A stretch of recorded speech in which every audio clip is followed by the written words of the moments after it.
All right, this is a presentation about my journey this week learning Unreal 5. It was a humbling experience. I went into this not having coded or messed around very deeply in any engine since my Overwatch days. So for goals, I went into this trying to make a marriage of Returnal gameplay and feel with Bloodborne aesthetics. I am not delusional. I knew that I couldn't hit those targets in 1 week, especially as rusty as I am and as early in the Lumen course as I am.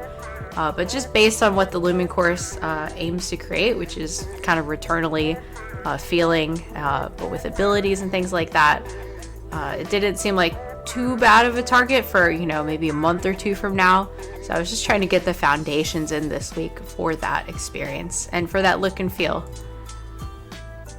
I also wanted to develop better empathy for you guys. I've done this on every team I've ever been on, and I think it makes me a better producer when I know firsthand how your tools work and where your workflows can fail, and some of the concepts within your tools, just so that I can talk to you more intelligently. Of course, the downside when you learn any new technology, that's just always the case.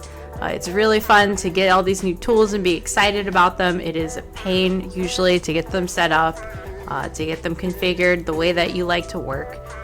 So luckily, got most of this in long before I logged in on Monday, but some of it ended up having issues, as tools do. Crashes, the unusual, which was GitHub deciding that I needed to pay them. I accidentally maybe let my credit card lapse, and so I couldn't commit code, but I fixed all that. So yeah, fun stuff. All these pains, once I worked through them, actually making stuff wasn't as bad as I thought it'd be. Tom Lumen is great. His course is awesome. He is very real with you. He talks you through a lot of the gotchas. But I highly recommend this course if you know anything vaguely at all about coding. Honestly, the first couple of lectures, there's barely any coding. There's mostly just calling existing Unreal functions, and he explains to you and spoon feeds you everything about what they are and how they work. So it's way easier than I expected in most respects. Mostly I just didn't have a lot of time on day one, so I didn't get super far, but I got the basics set up for the character class and things like that. But I really didn't like that ugly basic level. I know I can do better than that. So I decided on day 2 that I would see what I could do. Get the basic level a little arted up. Unreal has an amazing asset store. I think it's much better than the Unity one, honestly. There's tons of free stuff, tons of stylized work as well, which is awesome. So I just went wild and I browsed the heck out of it. It crashed on me multiple times, but I eventually got enough assets to make something basic that looked okay. So I definitely recommend doing it. You might have to restart your marketplace client a few times because reasons, I don't know. Apparently loading assets is a harder problem to solve than making a really good engine for Epic. I don't know, but definitely recommend it. So day 3, I started going crazier in the asset store. As you can see, I ended up finding the correct look and feel, stylized buildings and things like that. I couldn't find a good stylized free guy, and I'm not paying money for a hackathon project, so I ended up getting this pirate guy, and he comes with 3 animations. They're not the best, but it's free. I can't really complain. The level kit that came with this also came with a bunch of props and stuff. It's super easy to place.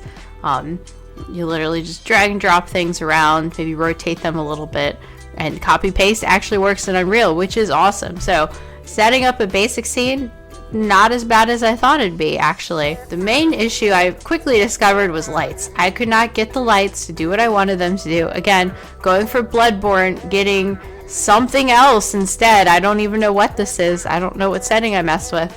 And also trying to figure out clouds, how light scatters through clouds. I was not great at physics, otherwise I would not be a producer. So this was a real struggle for me, and you can tell from the quality of environment I started out with. I kept hitting my head against the wall though. I probably should have just looked up a tutorial, but I'm stubborn and I like trial and erroring my way through things to learn exactly what they do. Also, the Unreal documentation is garbage. A lot of it just says the name of the field and that's it, and that's not helpful to me. So it was easier from my point of view to just smash my face into every single possible dial around fog and light and see what happens. As you can see here, I started experimenting with baked lighting and dynamic lighting, and then there's something in between static lighting, I can't remember the name, and it started looking okay. I didn't understand any of it, but it was coming along, so hey. The only problem was the sky was a bit too bright. This is a skybox I found in the Unreal Marketplace, which was a cool thunderstorm, but apparently there's no way for a beginner like me at least to turn down the brightness of someone else's skybox, so I needed to delete it ultimately. But God, I tried 4 hours to try not to delete it, but it wasn't an option, so I ended up deleting it. Ended up working with Unreal's built-in cloud system, built-in lighting options. Ended up accidentally creating this really nice warm lighting with like the pinkish hue to contrast against the blue sky. I didn't know what I was doing though. This was a happy accident, and my head was gigantic at this point. I thought I was an environment art genius. Quickly got humbled. The more I played with my scene, I don't know what I did exactly, but I completely ruined it. The look and feel disappeared. I couldn't figure out how to fix the clouds and get them back to the way they were. Copy or undo only goes so far, actually. It only goes back like a couple steps. So once I pressed play, I lost all those other steps I had changed, and so I needed to actually know what I was doing, turns out, to build the scene back the way that I wanted it to as I was experimenting with all the other levers. Whoops.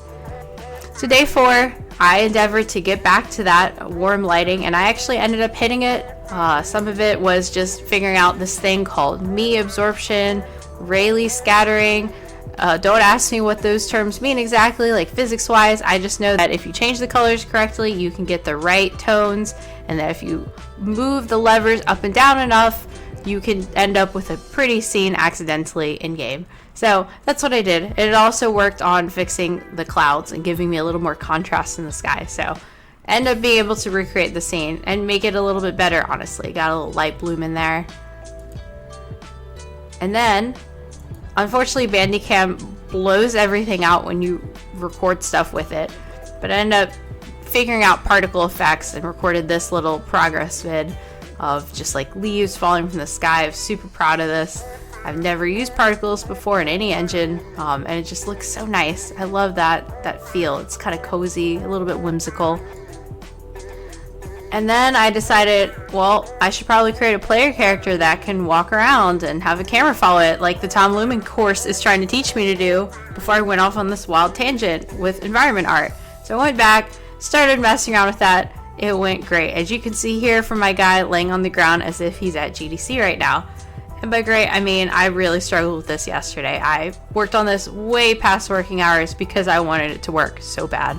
So basically, Tom Lumen, he outlines a very simple, easy way to do movement input and have it mapped to actual movement in game.